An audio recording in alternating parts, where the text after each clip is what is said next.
Hi, in this video we're going to be talking about the Home tab inside of a Word document. The Home tab is the important one, the workhorse of your Word document. A lot of what you use in Word just happens right there.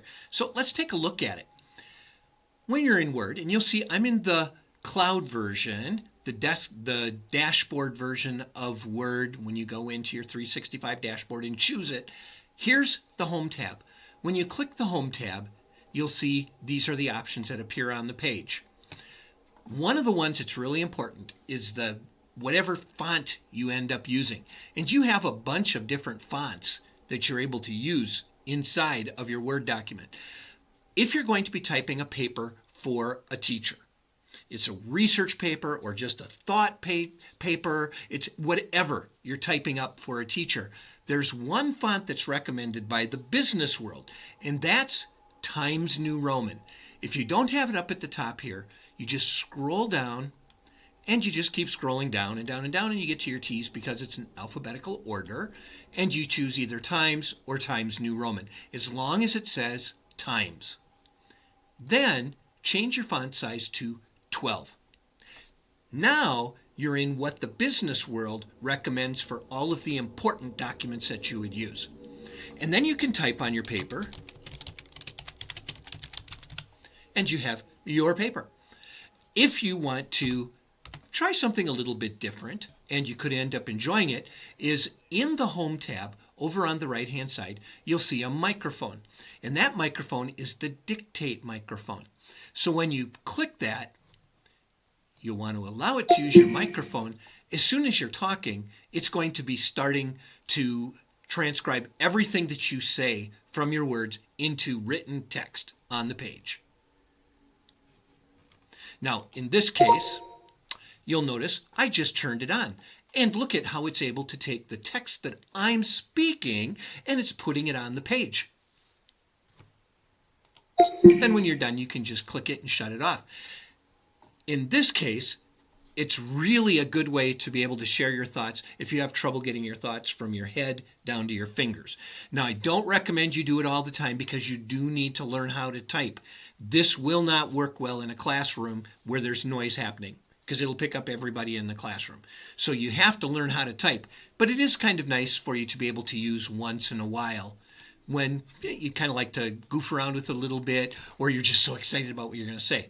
But you'll notice there aren't periods, there aren't commas. You'll have to be able to change all that text. Now, that's called editing, by the way. I'm just going up and I'm going to delete that. Now, you do have right here where you can grow your font size or you can decrease, shrink your font size. So I could take the word paper, and if I click this, notice how it's increasing, and you can see the change right over here.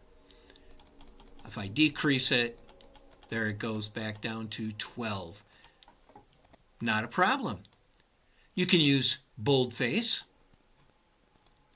You can use italics, which leans it sideways. You can use the underline feature. Maybe you want to highlight this. So I'm going to come down and let's choose green to highlight. It'll highlight it. Now we can also change the color of our text that we have, and you can change it to any color that you would like. I'll choose red right here. And you can, if you click that little arrow that points down, that also brings up the colors. If we want to, we can use some of the items that are in this ellipse right here. So let's say we're in here and your teacher goes, maybe that's not the best word to use. How about if I put a strike through it? Now it puts a line through that text that I had just highlighted. Now, if you have several lines of text, I'm just going to copy this. I do a Control V, Control V, Control V, Control V, and there's some page breaks that are happening there. If I highlight that right there, I can come over and I can add a bullet next to those, that little dot that's on the left side. I could also, if I wanted to, use a special character over on the side. Change them to arrows. You can do that with your bullets.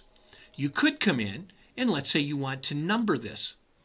There. Now I'm choosing my numbering. So every time I add something new, the next number will appear on the page with it. And aligning. Now aligning is, most of the time you're going to use align left. just like this is. This is aligned left. But let's say we want to put it in the middle of the page. I had only this one selected. I'm going to do a Control Z and go back. I'm going to highlight this. Now, let's put it in the center of the page. Let's put it to the right side of the page. And I would choose the justify where it'll line up on both sides, but I don't have enough text there to be able to make it do that. So it just automatically went back over to the left side. Now when I go to this drop down, I can change the style if I want, and you'll have to pretty much experiment with those to find out what those can do. So sometime, if your teacher will let you, go ahead and just experiment so you can find out what those are. The find option is really a valuable one that you can use. So let's say you went through the whole paper and you find out, you know, I wasn't really supposed to use the word paper there. I was supposed to use the word book. So I'm going to look for the word paper. Let me come back up into there again. I'm going to replace. So I'm going to look for paper, and I'm going to replace it with book. Now, I have a choice if I can replace it one time or I replace all of it. So here's what I'm going to do. I'm going to choose all of those. I'm going to click replace all. Now watch what happens to the word paper on what I typed on the page. Notice how everything changed to the word book. Talk about a lifesaver if you have to go in and change one word for a whole great big long paper. Fantastic to be able to do. You also have seen right here that dictate feature where I spoke in there, and then the editor where the teacher can add some comments. So the teacher may want to come in here and say this line right up in here. The teacher wants to maybe make a comment or something about that. Whoop, there we go. Sorry about that.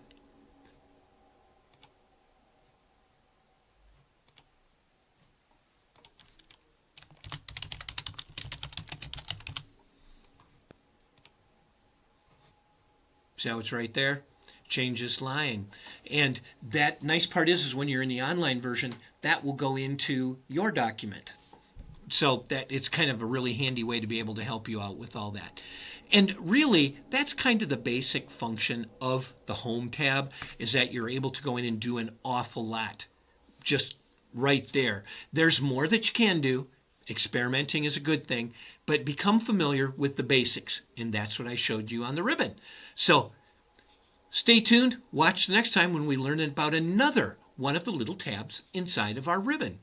See you later.